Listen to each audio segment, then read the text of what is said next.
സ്വാഗതം. ഇന്നത്തേത് ഒരു special video ആണ് കേട്ടോ. ഇന്ന് ഏകാദശിയാണ്, ഗുരുവായൂർ ഏകാദശിയാണ്. അപ്പോൾ ഏകാദശി വ്രതം ഞാൻ നോറ്റിട്ടുണ്ട്. എല്ലാ കൊല്ലം ഞാൻ ഏകാദശി വ്രതം കഴിയുന്നത് നോക്കാറുണ്ട് കേട്ടോ. പക്ഷേ എനിക്ക് ഇപ്പോഴാണ് മനസ്സിലാവുന്നത് ഞാനൊരു തെറ്റായിട്ടുള്ള രീതിയിലാണ് ഇതുവരെ ഏകാദശി വ്രതം നോറ്റിട്ടുള്ളത് എന്നാണ്. ഏകാദശി വ്രതം എടുക്കുക എന്ന് വെച്ച് കഴിഞ്ഞാൽ അരിഭക്ഷണം കഴിക്കാത്ത വ്രതം എന്നാണ് വിചാരിച്ചിരുന്നത്. വീട്ടിൽ നിൽക്കുന്ന സമയത്തൊക്കെ അങ്ങനെയാണ് എടുക്കാറുണ്ടായിരുന്നത്. രാവിലെ ചപ്പാത്തി കഴിക്കും, പിന്നെ ഉച്ചയ്ക്ക് പുഴുക്ക് കഴിക്കും, രാത്രി അമ്മ നമ്മളെ ഇതില്ലേ ഗോതമ്പ് കൊണ്ട് ഒരു പായസം ഉണ്ടാക്കും. തേങ്ങയൊക്കെ ഇട്ടിട്ട് ശർക്കരയൊക്കെ ഇട്ടിട്ട് നല്ല ടേസ്റ്റാണ്. അങ്ങനെയാണ് വ്രതം എടുക്കാറുണ്ടായിരുന്നത്. രാവിലെ തുളസി വെള്ളമൊക്കെ കുടിച്ചിട്ട് എടുക്കും, അങ്ങനെയാണ് എടുക്കാറുണ്ടായിരുന്നത്. ശരിക്കും അങ്ങനെയൊന്നും അല്ലടാ എടുക്കല്. ഞാൻ ഇപ്പം എൻ്റെ ഏജ് 25 വയസ്സ് ആയിട്ടൊരു മാസമായി. സത്യം പറഞ്ഞാൽ ഇപ്പോഴാണ് ഞാൻ എങ്ങനെയാണ് ശരിക്കും അതും ശരിക്കാണെന്നുള്ളത് അറിയില്ല. എന്നാലും അറിഞ്ഞത് എന്താണെന്ന് വെച്ച് കഴിഞ്ഞാൽ തലേ ദിവസം ഉച്ചയ്ക്ക് അരിയാഹാരം കഴിച്ചതിന് ശേഷം പിന്നെ അരിയാഹാരം കഴിക്കരുതെന്നാണ്. ഞാൻ ഇന്നലെ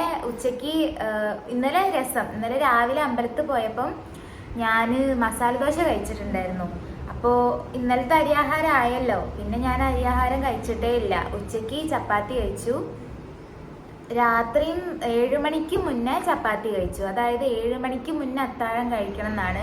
ചിലർ ഉച്ചയ്ക്ക് അരിയാഹാരം കഴിച്ചതിന് ശേഷം, അതായത് ഒരിക്കലെടുത്ത് അരിയാഹാരം കഴിച്ചതിന് ശേഷം പിന്നെ രാത്രി പഴങ്ങളൊക്കെ കഴിച്ചിട്ടാണ് അത്താഴം കഴിച്ച് തീർക്കാമെന്നാണ് ഞാൻ കേട്ടിട്ടുള്ളത്. പക്ഷെ ഞാൻ ചപ്പാത്തിയാണ് ഇന്നലെ 7 മണിക്ക് മുന്നെയാണ് കഴിച്ചത്. പിന്നെ ഇന്ന് രാവിലെ എണീറ്റ് കുളിച്ച് തുളസി വെള്ളം കുടിച്ചിട്ട് ഇന്ന് ഫുൾ 6 മണി, അതായത് നമ്മളുടെ സൂര്യൻ അസ്തമിക്കുന്ന സമയം വരെ ഉപവസിക്കുക അങ്ങനെയാണ് കേട്ടിട്ടുള്ളത്. അതായത് ഫുഡ് കഴിക്കാതെ ഇരിക്കുക, വെറും തുളസി വെള്ളം കുടിച്ചിട്ട് ഇന്നത്തെ ദിവസം ഫുള്ള് ഒരു 6 മണി വരെ, വൈകുന്നേരം ഒരു 6 മണി വരെയൊക്കെ ഉപവസിക്കുക എന്നാണ്. അപ്പോൾ ഞാൻ രാവിലെ എണീറ്റിട്ട് മുതൽ ഇതാ തുളസി വെള്ളമാണ് കുടിച്ചുകൊണ്ട് നിൽക്കുന്നത്. സത്യം പറഞ്ഞാൽ വിശപ്പൊക്കെ ഉണ്ട്, എന്നാലും ഇതെടുത്തു കഴിഞ്ഞാൽ ഒരുപാട് ബെനിഫിറ്റ്സ് ഉണ്ടെന്ന് കേട്ടിട്ടുണ്ട്. സത്യം പറഞ്ഞു കഴിഞ്ഞാൽ ഈ പുനർജന്മം അല്ലെങ്കിൽ കഴിഞ്ഞ ജന്മം എന്നൊക്കെ പറയുന്ന സംഗതികൾക്ക് പലരും പല രീതിയിലാണ് പറയുക. ഉണ്ട്, ഇല്ല, അങ്ങനെ സംഗതി ഉണ്ട്, അങ്ങനെ സംഗതി ഇല്ല എന്നുള്ള രീതിയിലൊക്കെയാണ് പറയുക. പക്ഷെ നമുക്കറിയില്ലല്ലോ ഉണ്ടോ ഇല്ലയോ എന്നുള്ളത്. നമുക്കൊരു കാര്യത്തിൽ ഉറപ്പ് പറയാൻ പറ്റാത്ത സംഗതിയാണ്. അതുകൊണ്ട് തന്നെ നമ്മളിതിന് മുന്നേ നമ്മളെ പൂർവികന്മാർ അല്ലെങ്കിൽ നമ്മളുടെ ബാക്കിയുള്ളവർ പറഞ്ഞു തന്നതിനെ വിശ്വസിച്ച് നിൽക്കുക എന്നുള്ളതാണ്. ഇപ്പം കല്യാണം കഴിഞ്ഞതുകൊണ്ടും കൂടെ കുറച്ചൊരു വിശ്വാസത്തോടെ നിൽക്കണമെന്ന് തോന്നി. അതുകൊണ്ട് തന്നെ ഞാനങ്ങനെ ഭക്ഷണമൊന്നും കഴിക്കാതെ ഉപവസിച്ചുകൊണ്ടിരിക്കുകയാണ്. ഇതിൻ്റെ ബെനിഫിറ്റ്സ് എന്ന് പറയുന്നത് 7 ജന്മങ്ങളിൽ നമ്മൾ ചെയ്ത പാപം തീരും എന്നുള്ളതാണ്, മോക്ഷം ലഭിക്കും, അങ്ങനെയാണ്. ഭഗവാൻ കൃഷ്ണനെ നമുക്ക് ഇഷ്ടമുള്ളത് കൊണ്ട് തന്നെ നമ്മളതിലൊക്കെ വിശ്വസിക്കുക. ഭഗവാനെ വിശ്വസിക്കുമ്പോൾ ഇതിലും വിശ്വസിക്കുക എന്നല്ലേ. അപ്പോൾ ഒരു പുണ്യകർമ്മമാണ് എന്നാണ് ഇതെടുക്കുന്നത് കൊണ്ടുള്ള ബെനിഫിറ്റ്സ് എന്ന് പറയുന്നത്. ഇത്രയൊക്കെ എനിക്കറിയുള്ളൂ, ഇത്രയൊക്കെ അറിയാനുള്ള ഒരു പക്വത ആയിട്ടുള്ളൂ എന്ന് ഞാൻ വിശ്വസിക്കുന്നു. ഇനി പക്ഷെ അങ്ങനെയല്ല, പ്രായമല്ല ഒരു അറിവിൻ്റെ മാനദണ്ഡം എന്ന് പറയുന്നത്. നമുക്ക് അറിവ് പകരാൻ ഒരു പ്രായം ഇല്ല എന്നും പറയും. അതായത് ചിലരുണ്ട്, എനിക്കിത്ര വയസ്സായി അതുകൊണ്ട് ചെറിയ ആളുകൾ പറയുന്നല്ല, വയസ്സിന് താഴെയുള്ളവർ പറയുന്നൊന്നും ഞാൻ എടുക്കില്ല, ഞാൻ പറയുന്നതാണ് എല്ലാം വേദവാക്യം എന്ന് പറയുന്നവരുണ്ട്, അവരുടെ വിശ്വാസം. പക്ഷേ അറിവ് എന്ന് പറയുന്നൊരു സംഗതി നമുക്ക് സ്വീകരിക്കാനും പകരാനും പ്രായമല്ല. നമുക്കറിയുന്ന സംഗതി ഒരാൾക്ക് പറഞ്ഞു കൊടുക്കാനും അവർക്കറിയുന്നൊരു സംഗതി നമുക്ക് മനസ്സിലാക്കാനും ഒരു പ്രായമല്ല. അപ്പം ചിലപ്പോൾ എന്നെക്കാളും ചെറിയ പ്രായത്തിലുള്ളവർക്ക് വരെ ഇത്രയും കാലം നല്ല വൃത്തിക്ക് ഏകാദശി നോറ്റവരുണ്ടാവും, അറിയുന്നവരുണ്ടാവും ഇതിനെപ്പറ്റി നല്ല രീതിയിൽ. എന്തായാലും അറിയുന്നവർ ജസ്റ്റ് ഒന്ന് കമൻറ്റ് ചെയ്യുക എന്താണ് ഇതിൻ്റെ കാര്യങ്ങൾ എന്നുള്ളതൊക്കെ. അപ്പം എനിക്ക് മനസ്സിലായത് ഇത്രയും കാര്യമാണ്. പിന്നെ ഇനിയിപ്പം ഉച്ചയ്ക്കും വൈകുന്നേരം വരെ ഞാൻ ഈ തുളസി വെള്ളത്തിൽ നിൽക്കണം. പിന്നെ വൈകുന്നേരം ആയിക്കഴിഞ്ഞാൽ ഏട്ടനോട് ഞാൻ പറഞ്ഞിട്ടുണ്ട്, ഏട്ടന് ഏകാദശി നോറ്റിട്ടില്ല കേട്ടോ. പക്ഷെ ഇന്ന് ഞങ്ങൾക്ക് വൃശ്ചികത്തിൻ്റെ നോമ്പ് ഓൾറെഡി ഉണ്ട്. അപ്പോൾ വൃശ്ചികം നോക്കുന്നത് കൊണ്ട് നോൺ വെജ് എന്തായാലും കഴിക്കൂല. അപ്പോൾ രാവിലെ ഇനിയിപ്പം വൈകുന്നേരം ഏട്ടനെയും കൊണ്ട് അമ്പലത്തിൽ പോകണം. ഏതെങ്കിലും വിഷ്ണു ക്ഷേത്രത്തിലോ അല്ലെങ്കിൽ ഭഗവാൻ കൃഷ്ണൻ്റെ ക്ഷേത്രത്തിലോ എവിടെയെങ്കിലുമൊക്കെ ഒന്ന് പോകണം. പോയി കഴിഞ്ഞാലേ ഈ വ്രതം പൂർണ്ണമാവുള്ളൂ എന്നാണ് പറയുക. അപ്പം ഞങ്ങളുടെ വീടിൻ്റെ അടുത്ത് തന്നെ കച്ചേരിയിലുള്ള വിഷ്ണു ക്ഷേത്രം ഉണ്ട്. അപ്പോൾ വൈകുന്നേരം അവിടെ പോകണമെന്ന് വിചാരിക്കുന്നുണ്ട്. അവിടെ പോയിട്ട് പിന്നെ ഇന്നലെ ഞാനും ഏട്ടനും കൂടെ മേച്ചേരി എന്ന് പറയുന്നുള്ള ഒരു ശിവക്ഷേത്രം ഉണ്ട് അവിടേക്ക് പോയിട്ടുണ്ടായിരുന്നു. എനിക്ക് ഇവിടെ കല്യാണം കഴിച്ച് വന്നതിന് ശേഷം ഒരു കണക്ഷൻ തോന്നിയിട്ടുള്ള ഒരു അമ്പലം മേച്ചേരിയാണ്. അവിടെ പോയിട്ട് ഫസ്റ്റ് പോയിട്ട് ഇപ്പോൾ ഒരു 3 മാസമൊക്കെ ആയിട്ടേ ഉണ്ടാവുള്ളൂ. അതിനുശേഷം 3ാമത് തവണയാണ് അവിടെ പോകുന്നത്. ഒരു സ്പെഷ്യൽ കണക്ഷൻ കിട്ടിയിട്ടുണ്ട് അമ്പലത്തിനോട്. ഇന്നലെ അമ്പലത്തിൽ പോയ സമയത്ത് അവിടെ ഒരു അമ്മ ഉണ്ടായിരുന്നു. ആ അമ്മനോട് ഞാൻ ചോദിച്ചു, എങ്ങനെ അമ്മ ഈ ഏകാദശി വ്രതമൊക്കെ നോക്കുക, ഒന്ന് പറഞ്ഞു തരുമോ എന്ന് ചോദിച്ചു. അപ്പോൾ ആ അമ്മ എന്നോട് പറഞ്ഞു, മോളെ ഇന്ന് അരിയാഹാരം കഴിക്കുകയാണെങ്കിൽ ഇന്ന് ഒരു നേരം അരിയാഹാരം, അതായത് ഇന്നലെ പറഞ്ഞതാട്ടോ, ഇന്ന് ഒരു നേരം അരിയാഹാരം കഴിക്കാൻ പറ്റുള്ളൂ. പിന്നെ 7 മണിക്ക് മുന്നേ അത്താഴം കഴിക്കണം. പിന്നെ നാളെ ഉപവസിക്കണം. തുളസി വെള്ളം മാത്രം കുടിച്ചുകൊണ്ട് ഉപവസിക്കണം. കുളിച്ചതിന് ശേഷം ഉപവസിക്കണം. പിന്നെ വൈകുന്നേരം സൂര്യൻ അസ്തമിച്ചതിന് ശേഷം നമ്മൾ വിളക്ക് കത്തിച്ചതിന് ശേഷം അമ്പലത്തിൽ പോയിട്ട് നിവേദിച്ച പഴമോ അല്ലെങ്കിൽ നമ്മളുടെ ഇളനിയോ നിവേദിച്ചത് കഴിക്കണം എന്നാണ്. പക്ഷെ എങ്ങനെയാണ് അതിൻ്റെ ഒരു ഇതൊന്നും എനിക്കറിയില്ല. നമ്മളിവിടെ നിന്ന് പഴവും ഇളനിയൊക്കെ വാങ്ങിക്കൊണ്ടുപോയി നിവേദിച്ചിട്ട് അവിടെ നിന്ന് കഴിക്കുകയാണ്, അല്ലെങ്കിൽ അവിടെ നിന്ന് നിവേദിച്ചത് നമുക്ക് കിട്ടുമെന്നുള്ളതൊന്നും എനിക്കറിയില്ല. എന്തായാലും ഒന്ന് പോയി നോക്കണം. എന്നിട്ട് രാത്രി നമുക്ക് ഇന്നത്തെ ഏക ഭക്ഷണം എന്ന് പറയുന്നത് നിവേദിച്ച പഴമോ അല്ലെങ്കിൽ ഇളനിയോ ആണ്. അപ്പോൾ അങ്ങനെ ചെയ്യണം.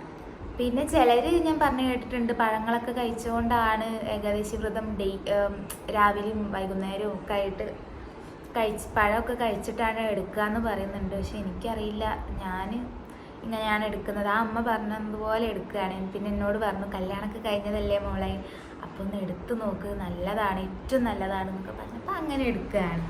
ഇനിയിപ്പം വൈകുന്നേരം ഇപ്പം സമയം 12 മണി ആയിട്ടേ ഉള്ളൂ. ഇനി വൈകുന്നേരം ഏട്ടൻ്റെ കൂടെ അമ്പലത്തിൽ പോകണം.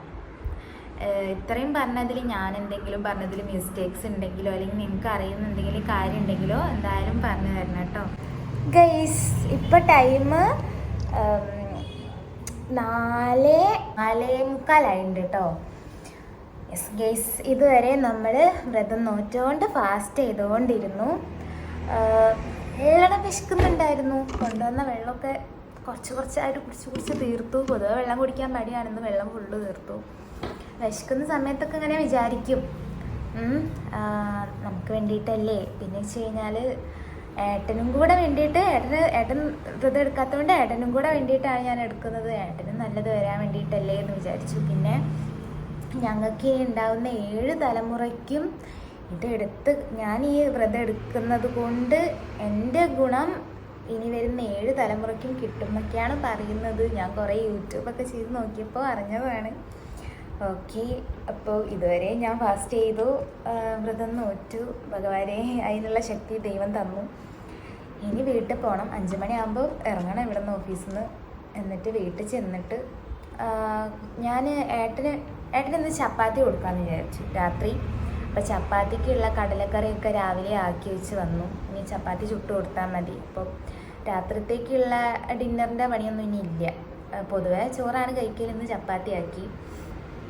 ഓക്കെ, അപ്പം വന്ന് കഴിഞ്ഞിട്ട് കുക്ക് ചെയ്ത് പിന്നെ അമ്പലത്തിൽ പോകും. പിന്നെ അമ്പലത്തിൽ പോയി വന്നിട്ട് കുക്ക് ചെയ്യലൊന്നും നടക്കില്ല. കാരണം ഇപ്പം ഞാൻ മീൻസ് നമ്മൾ ഫുഡ് കഴിക്കാത്തതുകൊണ്ടുള്ള ഒരു ക്ഷീണവും കാര്യങ്ങളൊക്കെ ഉണ്ട്. അപ്പോൾ ആ ഒരു മൂഡ് വെച്ചിട്ട് കുക്ക് ചെയ്യാൻ പറ്റൂലല്ലോ, കഴിയൂല. അതുകൊണ്ട് അങ്ങനെ ചെയ്തു. കടലക്കറിയൊക്കെ ഉണ്ടാക്കി വെച്ചിട്ടുണ്ടെങ്കിൽ വീട്ടിൽ ചെന്നിട്ട് കുളിച്ചിട്ട് ഏട്ടൻ വന്നിട്ട് ഏട്ടനെയും കൊണ്ട് അമ്പലത്തിൽ പോകണം. അമ്പലത്തിൽ പോയി വന്നിട്ട് എന്തെങ്കിലും കഴിക്കണം. വന്ന് കുളിച്ച് അമ്പലത്തിലേക്ക് പോകാൻ വേണ്ടി റെഡിയായി നിൽക്കുകയാണ്. വിളക്ക് കത്തിക്കാൻ വേണ്ടിയിട്ട് കൊലായൊക്കെ തുടച്ച്, പക്ഷേ വിളക്ക്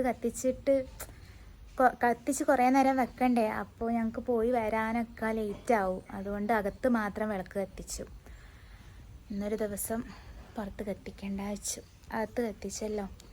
അപ്പോൾ ഏട്ടൻ റെഡി ആയിക്കൊണ്ടിരിക്കുക, അമ്പലത്തിൽ പോകണം.